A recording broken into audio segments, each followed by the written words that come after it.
Bible తరగతికి కూడా వచ్చిన అందరికీ వందనాలండి. ఈ సమయంలో మనం కొద్ది నిమిషాలు దేవుని వాక్యాన్ని ఆలోచన చేద్దాం. లూకాసు వార్త 21వ అధ్యాయము, లూకాసు వార్త 20వ అధ్యాయము 36వ వచనం అండి. కాబట్టి మీరు జరగబోవాటి నెలను తప్పించుకుని మనుష్య కుమారుని ఎదుట నిలబడుటకు శక్తి గలవారగునట్లు ఎల్లప్పుడూ ప్రార్థన చేయుచు మెలకువగా ఉండడం చెప్పాను. మనం ఉన్నటువంటి క్రైస్తవ జీవితంలో క్రైస్తవులు ఆలోచన చేయవలసింది ఏంటని మనం ఆలోచన చేస్తే, మన భక్తి జీవితాన్ని మనం ఏం చేయాలండి? జాగ్రత్తగా మనం కొనసాగించాలి. అంటే మన భక్తి జీవితంలో మనం మెలకువ అనేది కలిగి ఉండాలండి. అంటే ఏ విధంగా మనం జాగ్రత్త చేసుకోవాలి మన భక్తి జీవితాన్ని మనం ఆలోచన చేస్తే, వాక్యం చెప్పినట్లుగా మనం రాగో ఉగ్రతను తప్పించుకోవాలంటే ఏ విధంగా ఉండాలి దేవుని వాక్యం చెప్తుందంటే చూడండి. కాబట్టి మీరు జరగబో వాటి నెలను తప్పించుకుని మనిషి కుమారుని ఎదుట నిలవబట్టకు శక్తి గలవారగునట్లు. మనం మనిషి కుమారుని ఎదుట, అంటే దేవుని కుమారుని ఎదుట మనం శక్తి వారిగా ఉండాలంటండి. అంటే మనకి మనిషి కుమారుని ఎదుట నిలవబట్టకు శక్తి గలవారగునట్లు. ఇక్కడ మనం ఆలోచన చేస్తే, అక్కడ పుట్టినోట్లో మనం ఆలోచన చేసినప్పుడు పాతులుగా ఎంచబడినట్లు అని రాయబడిందండి. అంటే మనం మనిషి కుమారుని ఎదుట నిలవబడాలి అంటే మనం శక్తి వలగారుగా అవ్వాలి. మన జీవితంలో శక్తిమంతులుగా ఉండాలంటే దేవుని వాక్యం ఏం చెప్తుంటే ఎల్లప్పుడూ ప్రార్థన చేయొచ్చు మెలకువగా ఉండడం చెప్పాను. అంటే క్రైస్తవ జీవితంలో ప్రాముఖ్యంగా అవసరమైంది ఏంటని మనం ఆలోచన చేస్తే, ఎప్పుడు మనం ఏం చేయాలంటండి? ప్రార్థన చేయాలి. అంటే ఎంత ఎక్కువగా మనం ప్రార్థనలో ఉంటామో అంత ఎక్కువగా దేవుని ఎదుట నిలబడటానికి శక్తి గలవారం అవుతాం. ఎందుకంటే ప్రతి ఒక్కరి జీవితంలో కూడా ప్రార్థన అనేది అవసరం అండి. మనం చాలా విషయాలు బైబిల్ గ్రంథంలో మనం ఆలోచన చేసినప్పుడు దేవుని వాక్యం మనకు తెలియజేస్తూ ఉంటుంది. అంటే ఇక్కడ మనము ఆలోచన చేసినప్పుడు ఎల్లప్పుడూ ప్రార్థన చేయొచ్చు. ఎప్పుడు ప్రార్థన చేయాలంటండి? అంటే ప్రార్థన చేయడానికి సమయం అనేది బైబిల్ గ్రంథంలో ఎక్కడా లేదు. మనం ఎప్పుడైనా కూడా ఏం చేయొచ్చండి? ప్రార్థన చేయొచ్చు. కాబట్టి క్రైస్తవ జీవితంలో అవసరమైంది ఏంటని మనం ఆలోచన చేసినప్పుడు ప్రార్థన అనేది ఖచ్చితంగా అవసరం. మనం రోజుకి ఎన్నిసార్లు ప్రార్థనలో ఉంటున్నామండి? రోజుకి ఎన్నిసార్లు ప్రార్థన చేసుకుంటున్నాం? కొంతమంది ప్రార్థన చేసుకోవడానికి ఇష్టపడరో తెలియదు, కానీ ప్రార్థన అనేది కంపల్సరీ క్రైస్తవుని యొక్క జీవితంలో ఉండాలండి. ఎందుకంటే మనం శక్తివంతవారుగా అవ్వాలంట. చాలామంది వాక్యానికి ప్రాధాన్యత ఇస్తారు, కానీ దేనికి ప్రాధాన్యత ఇవ్వరండి? ప్రార్థన చేసుకోవడానికి. ఎందుకంటే ప్రతి ఒక్కరి జీవితంలో ప్రార్థన చాలా అవసరం. ఇప్పుడు అనారోగ్యంగా ఉన్నాం అనుకోండి, ఏం చేస్తాం? దేవుడిని అడుగుతాం. ఉద్యోగం కావాలన్నా దేవుడిని అడుగుతాం. మనకి బాధలు, ఇబ్బందులు, శ్రమలు, సమస్యలు ఏది వచ్చినప్పటికీ కూడా ఎక్కువగా ప్రతి ఒక్క వ్యక్తి ఏమడుగుతాడంటే ప్రార్థన. చూడండి, ఆదివారం ఆరాధన అయిపోయిన తర్వాత కొంతమంది వచ్చి దైవజనుల ద్వారా ఏం చేస్తారండి? ప్రార్థన చేయమని అడుగుతారు. అంటే ప్రార్థన అనేది క్రైస్తవ జీవితంలో చాలా వాల్యుబుల్ అండి. అందుకే ఇక్కడ దేవుని వాక్యం ఏం తెలియజేస్తుందంటే మనం రాబో ఉగ్రతను తప్పించుకోవడానికి ఎలా ఉండాలంటే ఎల్లప్పుడూ ప్రార్థన చేయొచ్చు మెలకువగా ఉండాలని చెప్పేసి దేవుని వాక్యం తెలియజేస్తూ ఉంది. అలాగే ఎపిసీలు రాసిన పత్రిక 6వ అధ్యాయము, ఎపిసీలు రాసిన పత్రిక 6వ అధ్యాయము 20వ వచనము ఇక్కడ ఆలోచన చేద్దామండి. దానిని గూర్చి నేను మాట్లాడవలసినట్లుగా ధైర్యంతో మాట్లాడుటకై వాక్శక్తి నాకు అనుగ్రహించబడినట్లు నా నిమిత్తము పూర్ణమైన పట్టుదలతో విజ్ఞాపన చేయుచు మెలకుగా ఉండెడి. ఇక్కడ అపోస్తలుడైన పౌలు ఎపీసీలకు రాస్తూ మరి ఏం తెలియజేస్తున్నాడంటే, మరి దాన్ని గూర్చి నేను మాట్లాడినప్పుడు దేని గురించి అంటే సువార్త గూర్చి, మరి సువార్తను గూర్చి నేను ధైర్యంగా తెలియజేయటానికి దేవుడు నాకు వాక్శక్తిని ఇస్తాడు. అలాగే నా నిమిత్తము పూర్ణమైన పట్టుదలతో ఏం చేయాలంటండి? పూర్ణమైన పట్టుదలతో విజ్ఞాపన చేయుచు మెలకుగా ఉండండి. మనం విజ్ఞాపన చేయాలండి ఎప్పుడు కూడా. మనం ప్రార్థన చేసుకుంటున్నామంటే మరీ ముఖ్యంగా మన ప్రార్థనలో మరి దైవ సేవకులు జ్ఞాపకం చేసుకోవాలి, దైవజనులు జ్ఞాపకం చేసుకోవాలి మనం. ఎందుకంటే దైవజనులు అనేక ప్రాంతాలకి దేవుని సేవకు వెళ్తున్నప్పుడు మరి ఎటువంటి ఆటంకము లేకుండా మరి సువార్త పనిలో దేవుడు బాగా వాడబడటానికి, లేకపోతే ఆరోగ్యం కలిగి ఉండడానికి మరి సంఘం అంతా ఏం చేయాలంటండి? ప్రార్థన చేయాలి. ఆనాడు పేతురుని బంధించినప్పుడు సంఘం అంతా ఏం చేసిందంటండి? సంఘం అంతా ప్రార్థన చేసింది. మరి మీ సేవకుడు మీ అందరి కోసం ప్రార్థన చేస్తాడంటే మరి సంఘం అంతా ఏం చేయాలంటే మరి విజ్ఞాపన చేయొచ్చు మెలకుగా ఉండండి అని చెప్పేసి ఇక్కడ దేవుని వాక్యం చెప్తుంది. మనం ఎలా ప్రార్థన చేయాలంటే మరి చూడండి, నా నిమిత్తము పూర్ణమైన పట్టుదలతో విజ్ఞాపన చేయొచ్చు మెలకుగా ఉండుడి. మన క్రైస్తవ జీవితంలో విజ్ఞాపన అనేది చాలా అవసరం. ప్రార్థన అంటే 1 నిమిషం 2 నిమిషాలు చేసేది కాదండి. అలాగని గంటలు చేయమని కూడా కాదు. మన ప్రార్థన ఎప్పుడు ఎలా ఉండాలి అంటే మరి దేవునికి అనుకూలంగాను దేవుడు అనుగ్రహించే విధంగా మనం మాట్లాడాలి ఎప్పుడు కూడా. మన విజ్ఞాపన కూడా ఎలా ఉండాలంటే మనం ఎప్పుడు కూడా దేవుడిని అడిగినప్పుడు మరి మొరపెడుతూ మరి దేవుణ్ణి మనం పట్టుదలతో అడగాలి. చాలామంది ప్రార్థన చేయడానికి ఏం చేస్తారండి? ఇసుకునే వాళ్ళు కూడా ఉన్నారు, అవునా కాదండి? చేస్తారు ప్రార్థన, చేసిన వెంటనే 2-3 వారాలు ఏమైపోవాలి? ఇంట్లో కార్యం జరిగిపోవాలి. జరగకపోతే ఏమవుతుందండి? దేవుడు నా ప్రార్థన ఆలకించలేదు. నాకు ట్రైనింగ్లో ఒక అబ్బాయి ఉండేవాడండి. అబ్బాయి అంటే కరెక్ట్గా ఉంటున్నాను అనుకునేవాడు. కరెక్ట్గా ఉంటున్నాను, నేను ఎప్పుడు జాగ్రత్తగా ఉండాలి ఆలోచన చేసుకునేవాడు. నేను ఆ వ్యక్తిని గమనించేవాడిని అండి. ఆ వ్యక్తి మాట్లాడే విషయంలో కానీ లేకపోతే వాక్య విషయంలో కానీ ప్రార్థనలో కానీ కరెక్ట్గా ఉంటున్నట్టుగా ఉండేవాడు. ఒకరోజు ఏమైందంటే మామూలు ఏదో దయ్యం పట్టమంటారు కదండి, ఆ విధంగా వచ్చి ఆ అబ్బాయి మీద పడిందంట. తర్వాత రోజు కృంగిపోతున్నాడు. ఇంకెవరితో మాట్లాడట్లేదు, చాలా ఇబ్బంది పడిపోతున్నాడు. అసలు ఏమైందని తెలుసుకుంటే ఇలా జరిగింది బ్రదర్ అని చెప్తున్నాడు నాతో. సాధారణ ఎవరిని డిస్టర్బ్ చేస్తాడండి ఎక్కువగా? ఎవరిని డిస్టర్బ్ చేస్తాడు? నీతిగా ఉన్నవాడిని డిస్టర్బ్ చేస్తాడు ఎప్పుడు కూడా. కాబట్టి మనము ప్రార్థన చేసినప్పుడు కార్యాలు జరిగిపోవాలంటే జరిగిపోవండి ఎప్పుడు కూడా. దేవుడు నీకు ఇవ్వాలనుకున్న సమయానికి ఆయన ఖచ్చితంగా ఇస్తాడు. కానీ విసుక్కూడదు ఎప్పుడు కూడా. మనం నిత్యం విసుక్కోకుండా ఏం చేయాలంటే ప్రార్థనా విజ్ఞాపనలు తెలియజేయాలి ఎప్పుడు కూడా. ఎందుకంటే దేవుని వాక్యం తెలియజేస్తూ ఉందండి. ప్రార్థన అనేది ప్రతి ఒక్కరి జీవితంలో కూడా చాలా అవసరం. కాబట్టి మనం ప్రార్థన చేస్తున్నప్పుడు చాలామంది విస్తారంగా ప్రార్థన చేస్తూ ఉంటారు. విస్తారంగా ప్రార్థన చేసినప్పుడు ఏమొస్తాయండి? ప్రార్థనలోని కొన్ని ప్రార్థనలో దోషాలు వస్తాయి తప్ప ఏముండదు. ఎందుకంటే ప్రార్థన నీకు ఏం కావాలి, నీకు ఏం అవసరం అది దేవుడిని అడగాలి. అంతేగాని చిన్నగా ప్రార్థన చేస్తే ఎవరు ఏదో అనుకుంటారు, పెద్దగా ప్రార్థన చేస్తే ఎవరు ఏదో అనుకుంటారు. కొంతమంది చిన్నదానికి కూడా ఎంత పెద్ద ప్రార్థన చేస్తారండి, 1/2 గంట ప్రార్థన చేసేవాళ్ళు ఉన్నారు. అక్కడ కంటెంట్ ఏంటి? నీకు ఈ దేవునితో నువ్వేం మాట్లాడాలనుకుంటున్నావు మనస్ఫూర్తిగా నువ్వు దేవునికి తెలియజేయి. అంతేగాని పేడలో ఏగనే ఎందుకో పనికిరాని వాడిని ఈ వాక్యం ఎక్కడ చెప్పలేదండి. వాళ్ళంటే అబ్రహాం దినాల్లో వాళ్ళు ఆ విధంగా తగ్గించుకునేవాళ్ళు.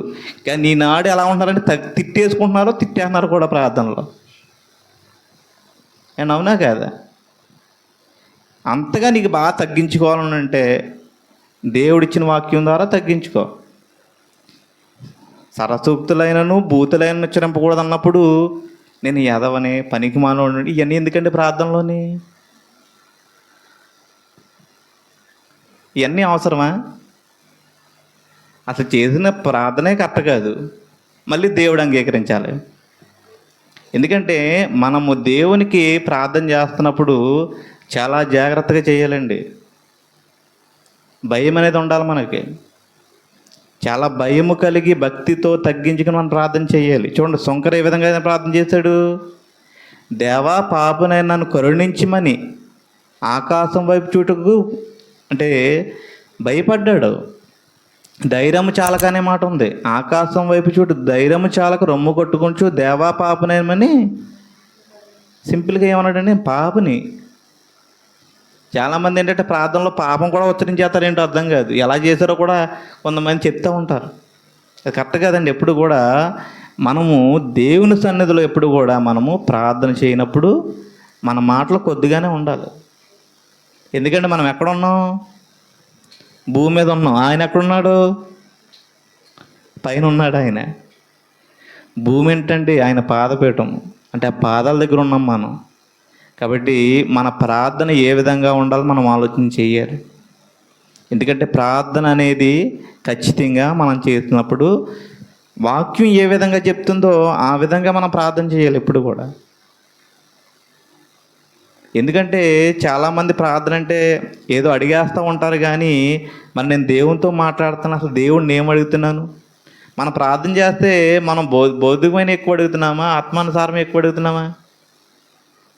ఏంటి ఆలోచన చేస్తామా? నన్ను దీవించు, నా కుటుంబాన్ని దీవించు, నా మా పిల్లల్ని దీవించు, ఇంకంత మాట దీవించటమే. కానీ దేవుడు దీవించడానికి సిద్ధంగా ఉన్నాడు. మరి అటువంటి అర్హత కలిగిన జీవితం మనం కలిగి ఉన్నామా? ఎందుకంటే మీరందరూ కూడా ఆలోచన చేయండి.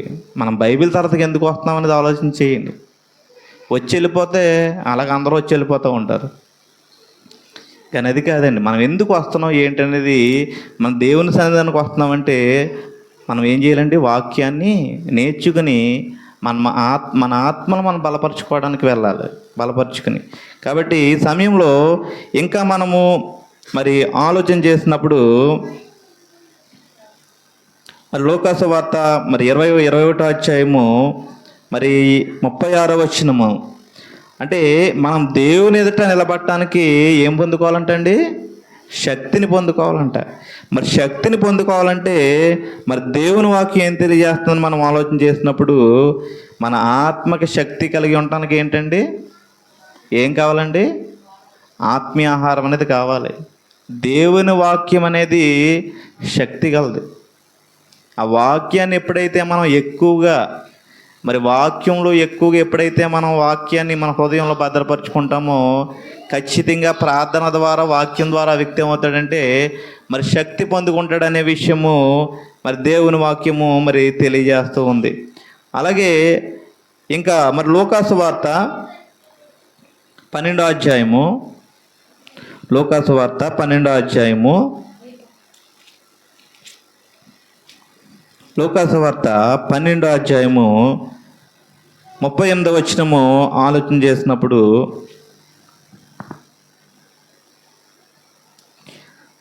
మరియు అతడు 2వ జామున వచ్చినను 3వ జామున వచ్చినను మెలకువగా ఉండుట కనుగొనను ఆ దాసులు ధన్యులు. మనం ఎలా ఉండాలంటండి? ఎప్పుడు కూడా మరి మన జీవితంలో మనం ఎలా ఉండాలంటే మెలకువగా ఉండాలంట. అంటే ఆయన ఎప్పుడు వస్తాడో మనం తెలియదు. మెలకువగా ఉండడం అంటే నిద్ర మానేసి కూర్చోవడం అని మాత్రం కాదండి. మెలకువగా అంటే మన ఆత్మీయ జీవితంలో మనం తీసుకోవాల్సిన జాగ్రత్తలు తీసుకోవాలి. ఇప్పుడు సపోజ్ 2వ రాకడ వచ్చిందనుకోండి, మనం ఎత్తపడతామా? నువ్వు ఎత్తపడటానికి సిద్ధంగా ఉన్నావా? ఆ విధంగా మనం మెలకువ కలిగి ఉంటాం తప్ప మరి మెలకువ అంటే ఇక్కడ మరియు ఆయన 2వ జామున వచ్చినను 3వ జామున వచ్చినను నీ దాసులు మెలకువగా ఉండేట కనుగొనను. ఆ దాసులు ఎలా అంటండి? ధన్యులని చెప్పబడుతుంది. కాబట్టి మన జీవితంలో జీవించే జీవితంలో మనం ప్రతిరోజు ఆలోచించుకుంటామండి. ఒకవేళ రెండో రోజు అక్కడ వస్తే నా పరిస్థితి ఏంటని ఎప్పుడన్నా ఆలోచన చేసుకుంటామా? ఎందుకంటే మన జీవితంలో మనం కొన్ని విషయాలు ఎప్పుడు కూడా ఆలోచన చేసుకోవాలి. ఇప్పుడు కిరణా కూడా దగ్గరికి వెళ్తామండి, లిస్ట్ అంతా అట్టుకెళ్తాం, ఏమైనా మర్చిపోతే ఎలా ఉంటుంది? ఏమైనా మర్చిపోతామండి? మర్చిపోం. ఎందుకంటే మళ్ళీ వెనక్కి తిరిగి వెళ్ళడం కూడా ఇబ్బంది కొంతమందికి. కానీ భౌతిక విషయంలోనే మనం ఇంత జాగ్రత్తగా ఉంటున్నాము అంటే మరి ఆత్మీయ పరంగా మనము దేవునికి పట్ల ఏం ఆలోచన కలిగి ఉన్నాము. అయితే మన జీవితంలో మనం మరి రెండో రాకడ వచ్చినట్లయితే ఒకవేళ పరలోక రాజ్యానికి వెళ్ళాలంటే నేను దేవునితో పాటు వెళ్ళగలనా లేదా అనేది పరీక్ష మనం ఎప్పుడు చేసుకోవాలి. మెలకువగా ఉండటం అంటే మన జీవితాలు మనం పరీక్ష చేసుకోవటమేనండి. మరి మెలకువగా ఉండటం అంటే వాక్యం ద్వారా మన జీవితాలు మరి వాక్య ప్రకారంగా ఉన్నాయి లేదని మనం ఆలోచన చేసుకోవాలి. ఆయన ఎప్పుడు వచ్చినా, ఆయన ఎప్పుడు వస్తాడనే విషయం కూడా మనం చెప్పలేదు. మరి ఎప్పుడు వచ్చినప్పటికీ కూడా మనము మరి దేవునిలో ఎదగటానికి ఎప్పుడు కూడా మన జీవితాలు ఆత్మీయంగా మనం బలపరుచుకోవడానికి ఎప్పుడు కూడా సిద్ధంగా ఉండాలని చెప్పేసి మరి దేవుని వాక్యము మరి తెలియజేస్తూ ఉందండి. అలాగే మరి రెండవదిగా మనం ఎలాంటి మెలకువ మరి ఉండాలని మనం ఆలోచన చేసినప్పుడు పేతురు రాసిన మొదటి పత్రిక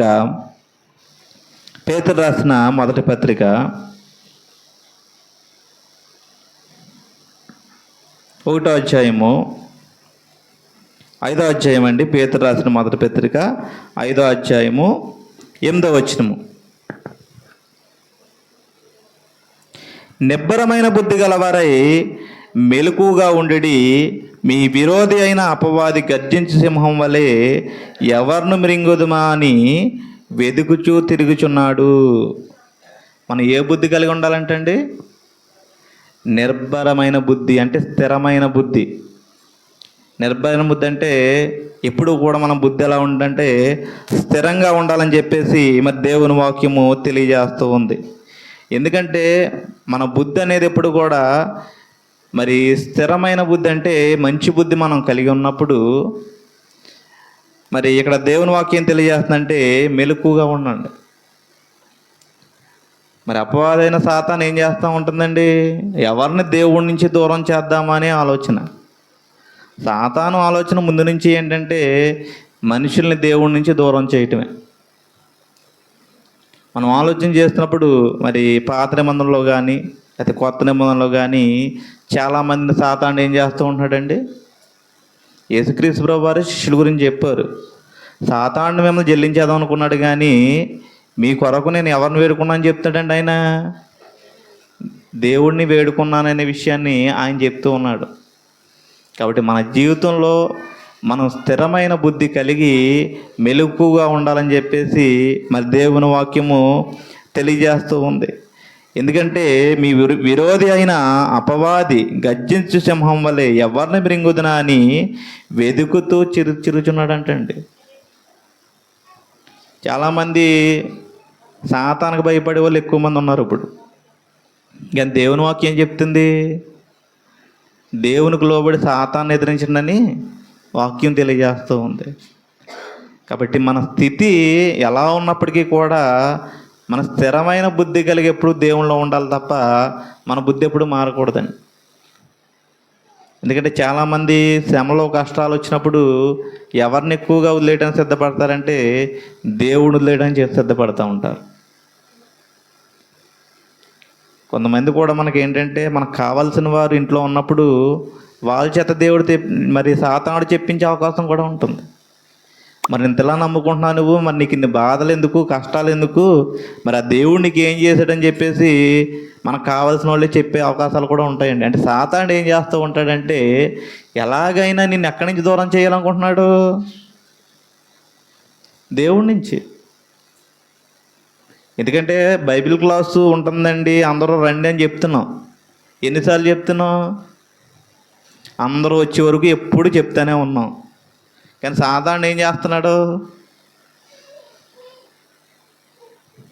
అంటే దేవుని సన్నిధానానికి రావడానికి అనేకమైన పనులు ఏర్పాటు చేసుకుని మరి దేవునికి దూరం అవుతున్నారు తప్ప మరి వాక్యానుసారంగా ఎదగాలి, మరి దేవుని భక్తి విషయంలో జాగ్రత్తగా ఉండాలని ఆలోచన ఎంతమందికి ఉందండి? ఎందుకంటే మా అందరికీ తెలిసిన విషయమే. ఆదివారం ఎన్ని కుర్చీలు వేసినా అన్నీ ఏమవుతాయండి? అన్నీ ఫుల్గా కనిపిస్తాయి. కానీ ఒక్క శుక్రవారం వచ్చినప్పటికి కుర్చీలు ఎలా కనిపిస్తాయి?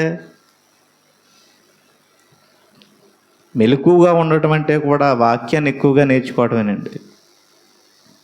ఎందుకంటే దేవుని కోసం మనం వారంలో ఒక్కరోజు మాత్రమే ఏం చేస్తున్నాం? దేవుడిని ఆరాధిస్తున్నాం. కానీ మరి మిగిలిన రోజుల్లో కూడా మనం ఏం చేయాలంటే దేవునికి మరి సమయాన్ని కేటాయించాలని చెప్పేసి మరి దేవుని వాక్యం తెలియజేస్తూ ఉంది.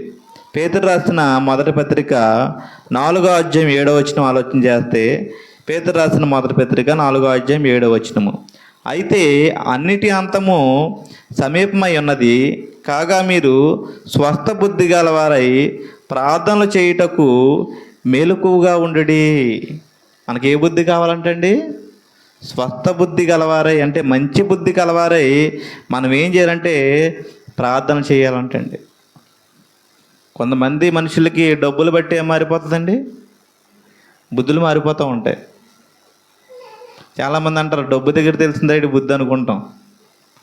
ఏంటి అవునా కదా? కొంతమంది పోతే పోయింది డబ్బు, ఇటు బుద్ధి ఏంటో తెలిసింది అనుకుంటాం.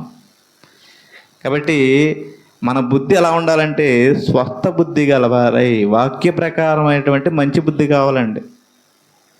దేవుడు మంచి బుద్ధి గలవారిని ఆశీర్వదిస్తాడు తప్ప మరి చెడ్డ బుద్ధి గలవారిని కాదు.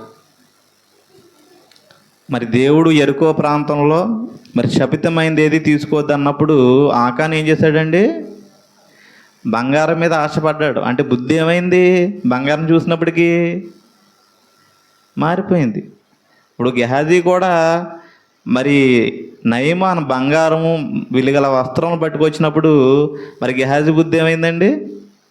వెనకాల పరిగెట్టిన వెళ్ళి అబద్ధమాడి మరి ఏం చేశాడు? అవి వాల్యుబుల్ అని తెచ్చుకున్నాడు. చివరికి ఏమొచ్చిందండి? కుష్టి వచ్చింది. కాబట్టి మన జీవితంలో మనం దేవునిలో ఉన్నప్పుడు వాక్య ప్రకారమైన బుద్ధి మనకు కావాలి తప్ప లోకపరమైన బుద్ధి వద్దండి. లోక ప్రకారం అంతేముంది? శరీరాశ, నేత్రాశ, జీవబడము. మనం ఒకటి గుర్తించుకోవాలండి ఎప్పుడు, ఇవి తండ్రి వలన పుట్టినవి కావు. ఎందుకంటే మనిషి పుట్టినప్పటి నుంచి చనిపోయేంత వరకు కూడా ఇవన్నీ మనం వాడుకోవడమే తప్ప ఇవేం పట్టుకెళ్ళలేము మనం. కానీ మన క్రియలు, మనం చేసే మంచి పనులే మనతో వస్తాయని చెప్పేసి దేవుని వాక్యం చెప్తుంది. కాబట్టి ఎప్పుడైతే మనకి ఈ లోకంలో ఈ ఆశలన్నీ ఎప్పుడైతే ఉండకుండా ఉంటాయో ఆ వ్యక్తి పరిపూర్ణంగా ఎవరిలో ఉంటాడండి? దేవునిలో. ఎందుకంటే చాలామందికి దేవునిలోకి వచ్చినప్పటికీ కూడా లోకంలో ఆశ అనేది ఉంటుంది. కానీ మనకేమన్నా కావాలన్నా కూడా ఎవరిని అడగమని ఉందండి? దేవుడిని అడగమని ఉంది.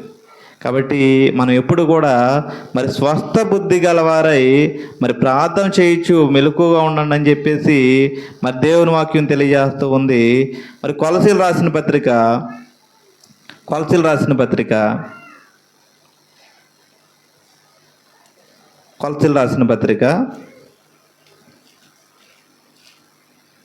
4వ అధ్యాయము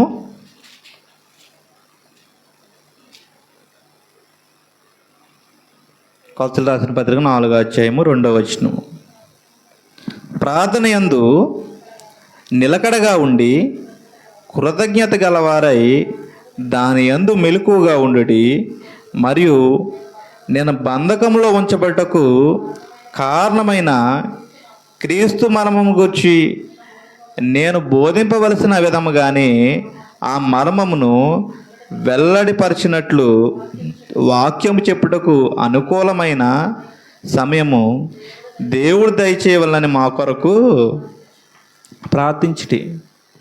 ఇక్కడ అపోస్తలుడైన పౌలు మరి వాక్యము విషయంలో అందరికీ ఏం చెప్తాడండి? ఆయన ప్రార్థించండి అని చెప్తున్నాడే. అంటే దేనికోసం ప్రార్థన చేయాలనే విషయం కూడా ఇక్కడ తెలియజేస్తూ ఉన్నాడు. అంటే మనం ఏం చేయాలంటే అండి, నిలకడగా ఉండి ప్రార్థనలు యందు ఎప్పుడు కూడా నిలకడగా ఉండి ఎలా ఉండాలంటే కృతజ్ఞత గలవారై దాని యందు మెలకువగా ఉండడి. మనం ఎప్పుడూ ప్రార్థనలో కొనసాగుతూ కూడా దేవునికి ఏం చేయాలంటండి? కృతజ్ఞాస్తుతులు గలవారై మెలకుగా ఉండండి అని చెప్తున్నాడు. ఈనాడు ఎంతమంది దేవునికి కృతజ్ఞాస్తులు చెల్లిస్తున్నారండి? పర్సనల్గా కూడా మన దేవునికి కృతజ్ఞాస్తులు చెల్లించవచ్చు. భోజనం పెడితే లేకపోతే మిక్చర్ ఎత్తేనో స్వీట్ ఎత్తేనే కాదండి. చాలామంది కృతజ్ఞకుడు కంటే ఏమనుకుంటారు? మిక్చర్ ఎత్తేనో స్వీట్ ఎత్తేనో అనుకుంటారు. కృతజ్ఞత కూడిక అంటే చర్చిలో పెట్టుకుని భోజనాలు పెట్టుకుంటేనే కాదు కృతజ్ఞత కూడిక. మనం పర్సనల్గా కూడా మన లైఫ్లో మనం ఏం చేయాలంటండి? కృతజ్ఞాస్తుతులు దేవునికి చెల్లించాలి. ఇదిగోండి, దినం దేవుని సన్నిధిలో ఇటు రీతిగా కూర్చుని మనం అందరం చాలా చక్కగా దేవుని వాక్యం వింటున్నాం. దేవుడు మన ప్రాణాలతో ఉంచినందుకు మనం ఏం చేయాలి? దేవునికి ఎప్పుడు కూడా కృతజ్ఞాస్తుతులు చెల్లించాలి. అంటే మనం చెల్లిస్తున్నామండి. తండ్రి, ఉదయం నుంచి ఇంతవరకు సజీవ లెక్కలో ఉంచినందుకు నీ కృతజ్ఞాస్తుతులను ఒక మాట చెప్తున్నామండి మన ప్రార్థనలోని. ఇక్కడ దేవుని వాక్యం అదే చెప్తుంది. మనం ప్రతిరోజు కూడా దేవునికి ఏం చేయాలంటే కృతజ్ఞాస్తుతులు చెల్లించాలి. మరి కొంతమంది అయితే మరి దేవుడిని ఎక్కువ మహింపరచడానికి కూడా మరి ధనం కలిగిన వారు, లేకపోతే దేవునికి అందరికీ భోజనాలు పెట్టుకున్నప్పుడు కూడా కృతజ్ఞాస్తులు చెల్లిస్తారండి. కృతజ్ఞాస్తుతులు అంటే అదొకటే కాదు, కానీ మనం ఏ విధంగా అయినా కూడా దేవుడిని ఏం చేయొచ్చండి అంటే ఈనాడు దేవునికి కృతజ్ఞాస్తులు చెప్పేవారు తక్కువైపోయారు. ఎక్కువ ప్రార్థనలు ఏముంటుందండి? అంతా కూడా అడగటమే ఉంటుంది తప్ప మనం దేవునికి కృతజ్ఞతలు చెల్లించడం అనేది లేదు. కాబట్టి కృతజ్ఞతలు చెల్లించాలి. మరియు నేను బంధకంలో ఉంచబడ్డకు కారణమైన క్రీస్తు మర్మము గూర్చిన నేను బోధింపవలసిన విధముగానే ఆ మర్మమును వెల్లడిపరిచినట్లు.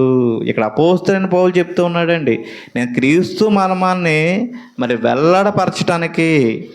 అంటే దేవుని సేవకులు అనేక ప్రాంతాలు వెళ్ళి మరి దేవుని గురించి వాక్యం చెప్పాలి అంటే వాళ్ళకి ఏం అవసరం అండి? దేవుని సహాయం ఖచ్చితంగా ఉండాలి. ఒక వ్యక్తి ఇక్కడ వాక్యం నుంచి చెప్తున్నాడు అంటే అది సామాన్యమైన మాటలు కాదండి. దేవుని జ్ఞానం లేకపోతే ఆ వ్యక్తి ఏమి కూడా చేయలేడు. ఆ వ్యక్తికి ఎవరు ఇవ్వాలంటే దేవుడే సహాయం చెయ్యాలి. ఆ సహాయం చెయ్యాలి అంటే మీరు ప్రార్థన చేయండి. ఎక్కువగా మనం ప్రార్థన చేయాలి. అలాగే ఇంకా ఏం చెప్పబడుతుందండి? అనుకూలమైన సమయము దేవుడు దయచేయవలనని మా కొరకు ప్రార్థన చేయండి. కాబట్టి ఎప్పుడు కూడా మరి క్రీస్తు ప్రేమ అంటే సంఘంలో మరి సంఘస్థులందరి కొరకు ఏం చేయటం అండి? ప్రార్థన చేయటం. చాలామంది ఇబ్బందుల్లో ఉన్నప్పుడు, మంచాన పడినప్పుడు మనం వెళ్ళి డబ్బులు ఇస్తాం. చాలామంది డబ్బులు ఇస్తే ప్రేమ అనుకుంటారు. అయితే యాపిల్ పళ్ళు, దానిమ్మ పళ్ళు అట్టుకెళ్తే ప్రేమ అనుకుంటారు. ఏమన్నా అవునా కాదా? అంతే కదండి. మన ఇంటికి ఎవరన్నా వచ్చినప్పుడు వచ్చిన ప్రతిసారి కేజీలు పట్టుకొస్తాం అనుకోండి, ఫ్రూట్సో ఏదో ఒకటి, మనం ఏమనుకుంటాం? మేమంటే చాలా ప్రేమ ఎక్కువ అనుకుంటాం. కానీ నీ కోసం చాలామంది చేసేవాళ్ళు ఏముంటారంటే ప్రార్థన చేసేవాళ్ళు చాలామంది ఉంటారు. అది కూడా ఏం ప్రేమ అండి? క్రీస్తు ప్రేమ అండి. కాబట్టి మనం ఎప్పుడు కూడా మెలకువగా ఉండి ఏం చేయాలంటే మరి ప్రార్థన ద్వారా ఎక్కువగా మనం అందరి కొరకు ఏం చేయాలండి? ప్రార్థన చేయాలి. ఎందుకంటే క్రైస్తవ జీవితంలో ఈ మందికి చాలామందికి ఏం లేదంటే మెలకు అనేది లేదండి. ఎవరన్నా వాక్యం చెప్తుంటే ఏం చెప్తున్నారో వెళ్ళిపోతారు తప్ప అసలు ఏం చెప్తున్నారు, సత్యమా కరెక్టా కాదా మరి ఆలోచించడమే మెలకువగలిగిన జీవితం. ఎందుకంటే ఈనాడు మరి చాలామంది బోధకులు మరి ఎలా ఉంటున్నారంటే అసలు వాక్యం వచ్చో లేదంటుకోకుండా ఉంటున్నారండి. పేరుకే సేవకులు, కానీ వాక్యం చెప్తుంటే అసలు వాక్యం ఉండట్లేదు. మన యూట్యూబ్లో మామూలుగా ఏదో వీడియో వచ్చిందండి, ఏదో వాక్యం ఏంటని చెప్పేసి చూసినప్పటికీ ఆయన ఏం చెప్తాడంటే వాక్యం ఏం లేదు. ఫస్ట్ రెఫరెన్స్ చెప్పించాడు, ఇప్పుడు నా రెఫరెన్స్ కూడా చదవట్లేదు. చివరి వరకు ఏంటంటే ఓ స్టోరీ చెప్పాడు ఆయన, అది బైబిల్లోది కాదు, ఆయన జీవితంలో జరిగింది. అంటే చాలామంది ఏం చేస్తున్నారంటే అంటే బుర్రకథ చెప్పుకున్నట్టు వాళ్ళ జీవితాల గురించి చెప్పుకుంటున్నారు, కానీ మరి సత్యమైన దేవుని వాక్యాన్ని ఎవరో కూడా తెలియజేయట్లేదండి. కాబట్టి మనం ప్రార్థన చేయాలి. ఎప్పుడు కూడా మన క్రైస్తవ జీవితంలో ఆలోచన చేయవలసింది ఏంటంటే మన ఆత్మకి సరైన ఆహారాన్ని మనం తీసుకుంటున్నామా లేదా, మరి విన్న వాక్య ప్రకారం జీవిస్తున్నామా లేదనేది.